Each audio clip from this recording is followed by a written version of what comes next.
The first ships arrived without warning. They did not announce themselves. They did not send messages. They did not ask for peace or surrender. They simply appeared in the dark space above Earth, black shapes blocking stars that humans had watched for thousands of years. Satellites went silent one by one. Communication lines broke. In less than 1 hour, every major government on Earth understood the same truth. Someone had come, and they were not friendly. The alien species called themselves the Karzul, though humans would only learn that name much later. They were predators by nature, hunters who believed the universe belonged to the strong. To them, humans were nothing more than noisy animals who had spread too far too fast. The Karzul had studied Earth for years. They had seen wars, weapons, and cities. They had seen humans kill each other. And they had decided humans would be easy. The first attack began at night. Cities burned before people even knew they were under attack. Energy weapons fell from the sky, cutting through buildings like paper. Military bases were destroyed in minutes. Fighter jets never reached their targets. Missiles failed to lock on. Human technology, advanced by Earth standards, was nothing compared to the Karzul war machines.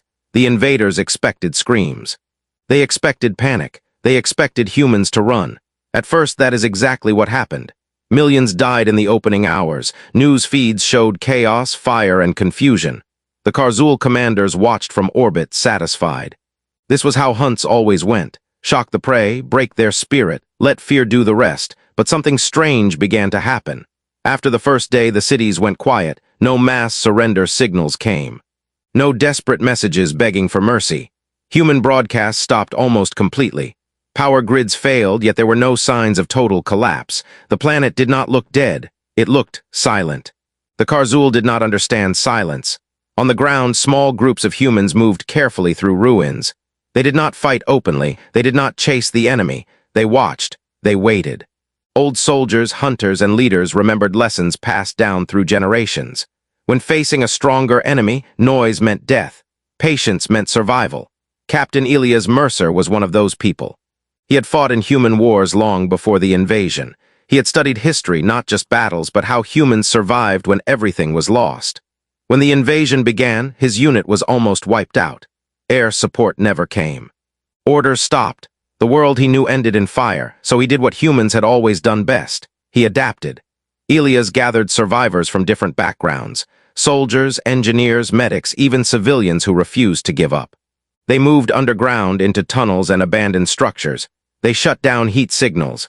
They used old tools, old weapons, and simple tricks, traps, decoys, silence. The Karzul sent hunting parties into the cities. Massive armored soldiers with advanced sensors and plasma rifles. They expected resistance. Instead, they found empty streets and broken buildings. Their scanners showed movement, then nothing. Heat signatures appeared, then vanished. One by one, Karzul patrols stopped reporting back. At first, their commanders thought it was technical failure. Then they reviewed footage recovered from damaged units. What they saw made no sense. Humans did not charge. Humans did not shout. Humans waited in shadows, striking only when the enemy was alone. A cable pulled here. A blade used there, weapons stolen, bodies hidden. The Karzul began to feel something unfamiliar, unease. They increased patrol size. Humans responded by disappearing completely. No attacks, no movement. Days passed with no contact. The predators grew angry. A hunt without blood felt wrong. They wanted fear. They wanted screams. Instead, Earth gave them nothing. Elias watched them from a collapsed building one night, rain falling softly through broken concrete. He listened to alien voices echo through the streets, loud and confident. Too confident. He remembered something his grandfather once said. A rule older than nations and armies. The hunter who makes noise announces himself. Humans had learned that lesson when they were still hiding from beasts with teeth and claws. Long before cities, long before guns, silence had kept them alive. That law had never changed. The Karzul made another mistake. They landed ground command centers inside major cities, believing humans were too broken to strike back. They focused on controlling space and large regions. They ignored the small places, the dark places, the forgotten places. That was where humans lived now. Elias and his group began sharing information using old radio methods and physical runners. No satellites, no digital signals, just human voices passing warnings and plans face to face. Slowly, separate groups connected, not as an army but as a network. The invaders noticed changes. Supply units went missing. Power relays failed. Fuel stores exploded without warning. Every loss was small, but together they formed a pattern. Someone was thinking, someone was planning. The Karzul leadership debated their next move. Some argued for total destruction of the planet.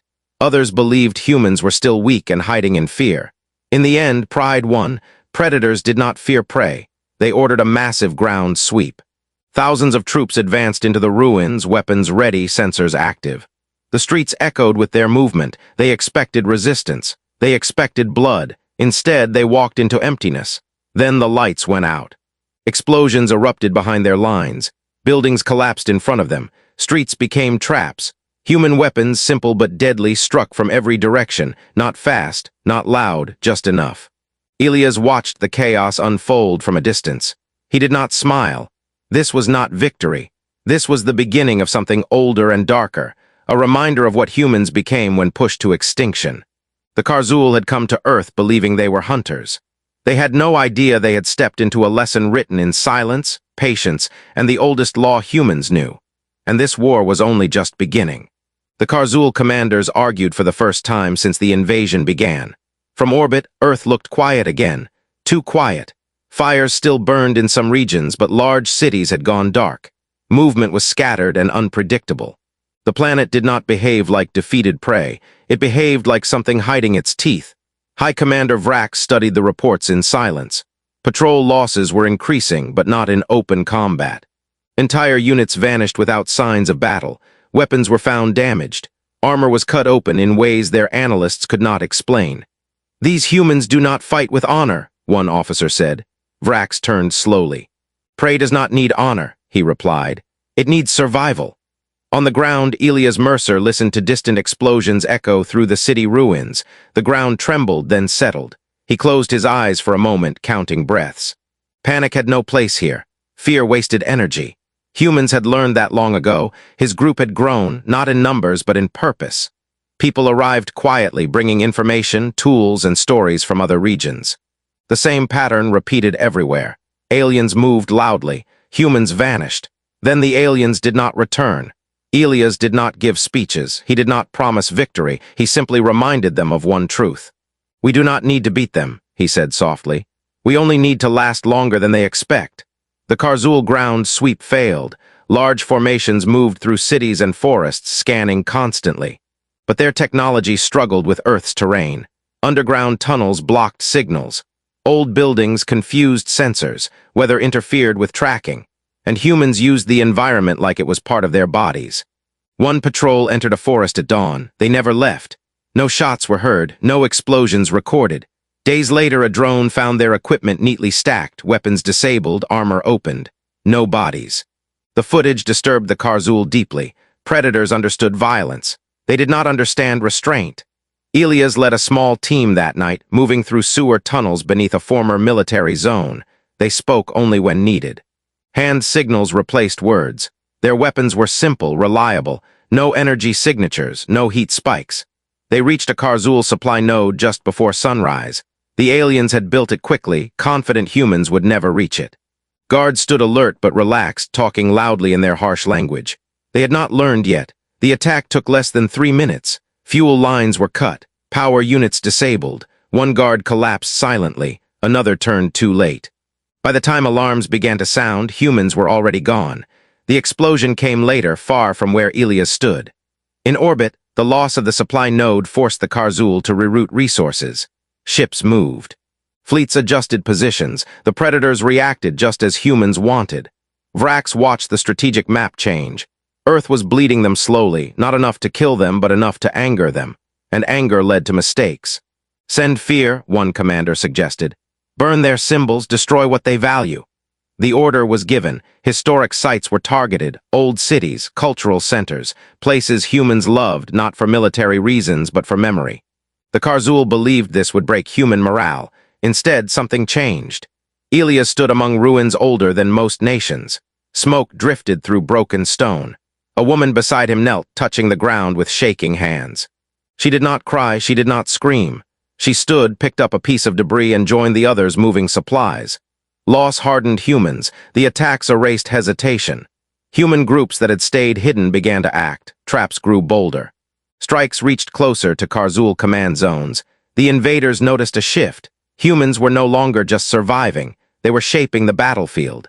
Karzul soldiers began traveling in larger groups. Humans responded by attacking logistics, not troops. When soldiers lacked power and food, size meant nothing. Vrax reviewed another report. A ground commander had requested permission to withdraw temporarily. Withdraw. The word tasted bitter. Predators did not withdraw from prey, but this prey did not behave correctly. On Earth, Elias listened to a captured Karzul device translate intercepted communications. The aliens were confused, angry. Afraid to admit it, but afraid all the same. "They are learning," one of his team said quietly. "Yes," Elias replied, too slowly. He remembered another ancient rule: never teach the enemy everything at once. That night, humans allowed a patrol to escape. The Karzul soldiers ran, broadcasting warnings in panic. They spoke of shadows, silence, and humans who struck without sound. Fear spread faster than truth. Soon, Karzul troops fired at empty streets. They wasted energy. They wasted ammunition.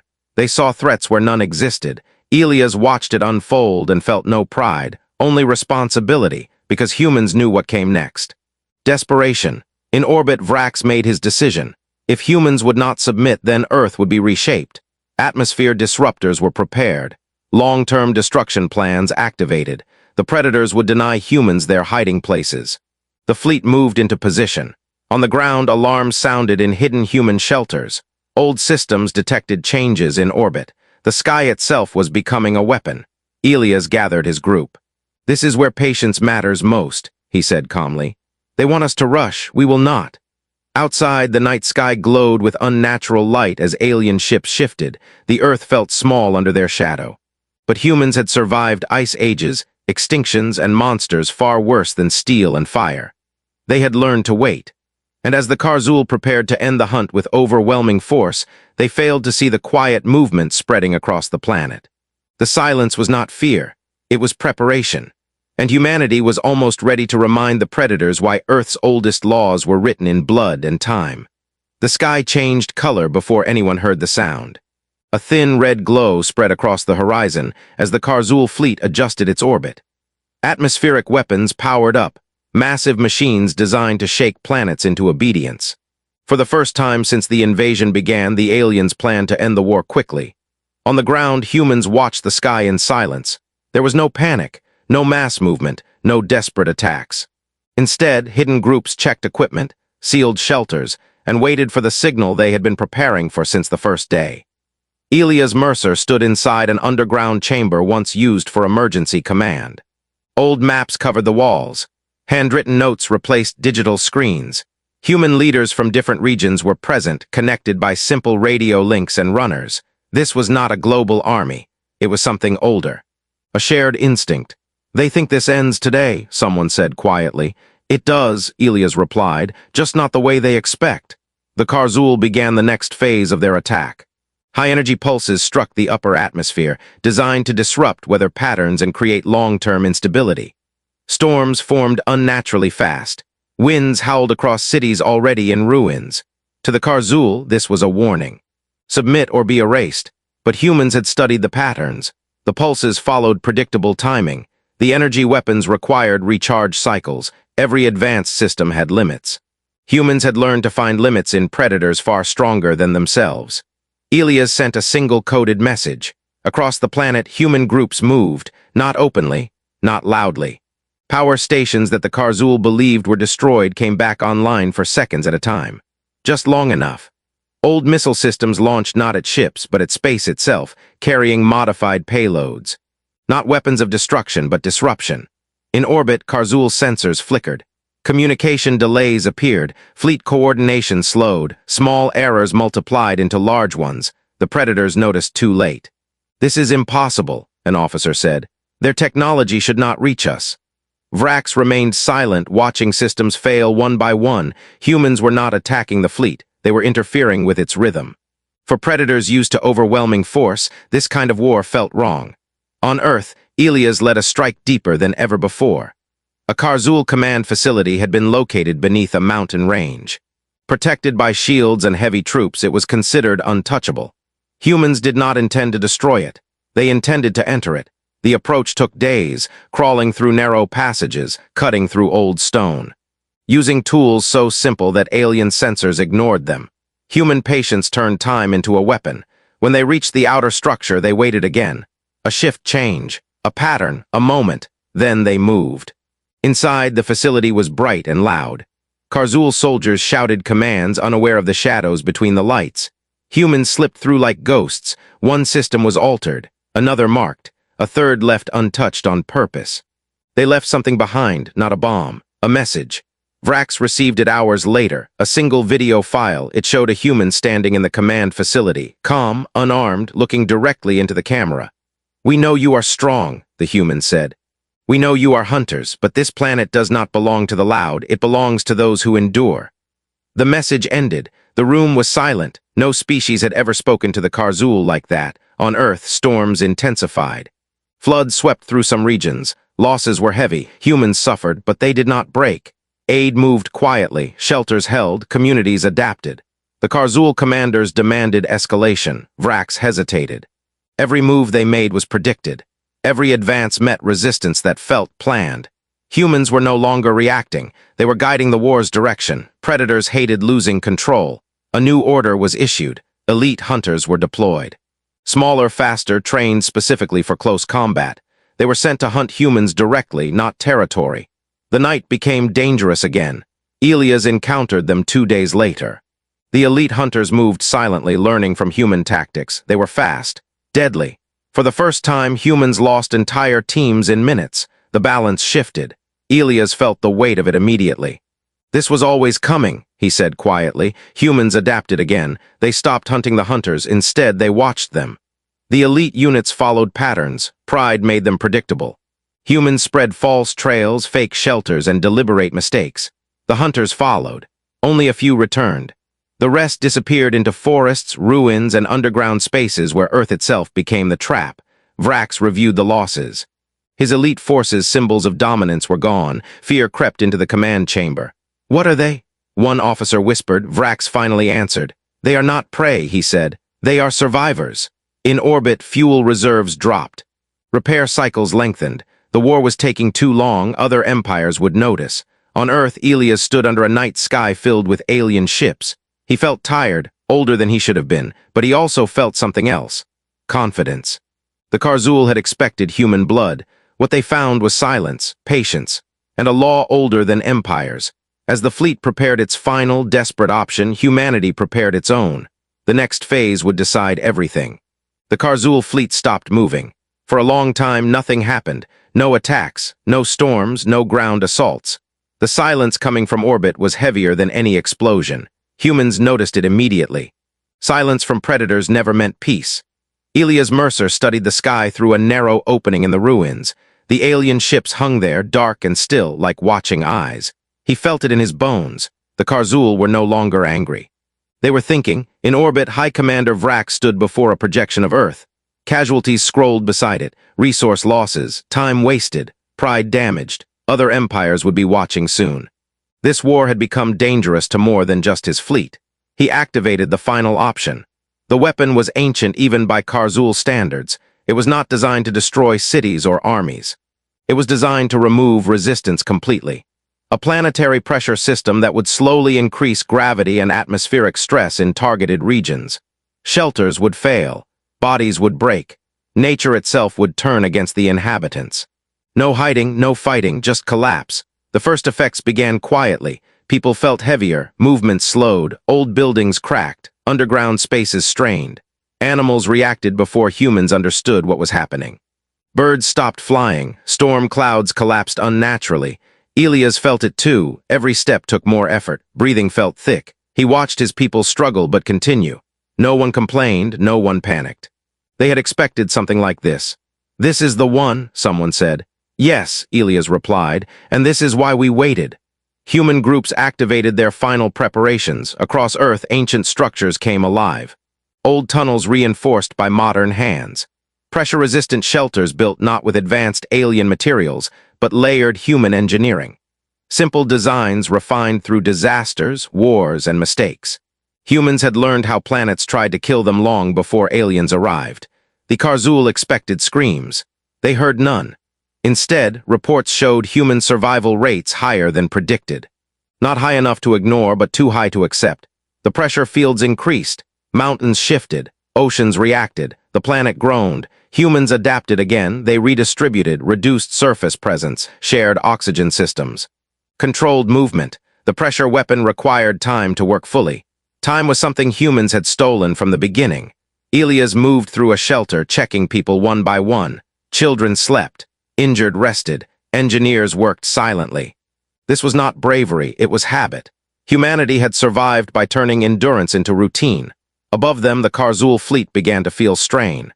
The weapon drained enormous energy. Maintenance demands increased. Supply lines stretched thin. Vrax knew it could not be sustained forever, but predators believed suffering would break humans first. They were wrong. As pressure rose, human attacks resumed. Small, precise. Timed perfectly between energy cycles. Critical systems failed. Support ships were lost. A carrier drifted out of formation after a navigation error humans caused days earlier. The Karzul panicked. "This should not be possible," an officer shouted. Vrax remained still. He remembered old stories from his people's past, tales of worlds that refused to die quietly, worlds that turned every attack into a lesson. Earth was becoming one of those worlds. Elias led his most dangerous mission yet. A communication spike from orbit revealed a control relay coordinating the pressure weapon. It was protected, mobile, and hidden behind multiple layers of defense. Humans did not attack it directly. They followed it, for days, waiting for the right moment. When the relay moved close enough to the atmosphere, humans acted. Modified launch systems fired payloads that did not explode. They latched on, crawled, disrupted. For a brief moment, the pressure fields fluctuated. That was enough. Earth breathed, shelters stabilized, systems recovered, human losses slowed. The weapon did not stop, but it stumbled. The Karzul saw it clearly now. Humans were not reacting, they were controlling the pace. Vrax felt something unfamiliar tighten in his chest. Fear, not of death, of failure. He ordered full planetary lockdown. No more measured attacks, no more patience. Total domination. On Earth, Elias received the signal. "They're done playing," someone said. "So are we," Elias answered. He looked at the people around him. Not soldiers, survivors, builders, thinkers, humans who had lived under pressure their entire existence. "The oldest law," he said quietly. They all knew it. When the predator commits everything, the prey becomes the hunter. As the Karzul fleet prepared to crush Earth completely, humanity prepared to strike where predators never looked. Not at their weapons, not at their ships, but at the belief that made them invincible. And once that belief broke, the war would end, one way or another. The Karzul fleet tightened its formation around Earth. Every ship moved into position with perfect discipline. Energy systems reached maximum output. Weapons charged continuously. The pressure weapon remained active, unstable, but dangerous. This was no longer a hunt. This was extermination. Vrax watched the planet below. Earth still lived. Storms moved. Lights flickered in hidden places. Humanity refused to disappear. "That ends now," he said. On Earth, Elias Mercer felt the change immediately. The sky vibrated faintly. Instruments showed power spikes across the alien fleet. This was not a warning. This was the endgame. Human leaders across the planet received the same signal. Old radios clicked. Short messages passed between groups. No speeches, no fear, only readiness. Elias stood inside a deep shelter carved into stone. Around him were people who had survived weeks of pressure, loss, and silence. Their faces were tired, but their eyes were clear. "The Karzul think strength means force," Elias said calmly. "They think control comes from fear." He paused. They never learned what happens when fear stops working. The human plan did not aim to destroy the fleet. It aimed to break it. For days, humans had studied one simple truth about the Karzul. Every ship, every weapon, every order depended on a single shared belief. Central dominance, one command, one voice. If that voice failed, the fleet would not collapse instantly. It would hesitate. That hesitation was all humans needed. The opportunity came when the pressure weapon demanded full synchronization. To maintain planetary control, the Karzul fleet had to link key command vessels into a shared system. Energy flowed between them. Data moved constantly. No ship could act alone. Humans waited. Elias gave the signal. Across Earth, dozens of hidden systems activated at once. Old satellites thought long dead woke briefly. Ground-based arrays transmitted short bursts of corrupted data. Not attacks, questions, false commands, conflicting signals. In orbit, alarms sounded. What is happening? An officer shouted. Systems argued with themselves, orders duplicated then cancelled. Energy flows spiked unevenly. Ships struggled to adjust. Vrax felt it immediately. The fleet was still powerful, but it was no longer unified. Human strikes followed instantly, not missiles, not beams, information. Every Karzul command channel was flooded with the same message.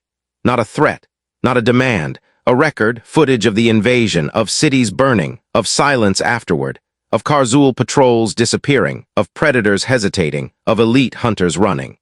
Then a simple statement translated perfectly. You expected blood, you found patience. The message repeated. Some Karzul officers froze, others shouted orders that no longer matched fleet status. Ships drifted slightly out of alignment. Weapons failed to fire in unison. The pressure weapon faltered again. On Earth, the strain lessened. Humans moved. Elias led a final ground operation, not against a ship, but against a belief. A small team entered a communication uplink facility the Karzul had assumed was destroyed weeks ago. It had been left untouched on purpose. They restored it.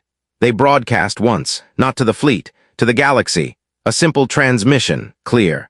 "Calm, this is Earth," the human voice said. "We did not seek war, we survived it."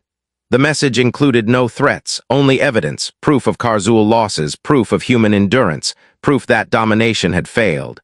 Other empires were listening. In orbit, Vrax felt the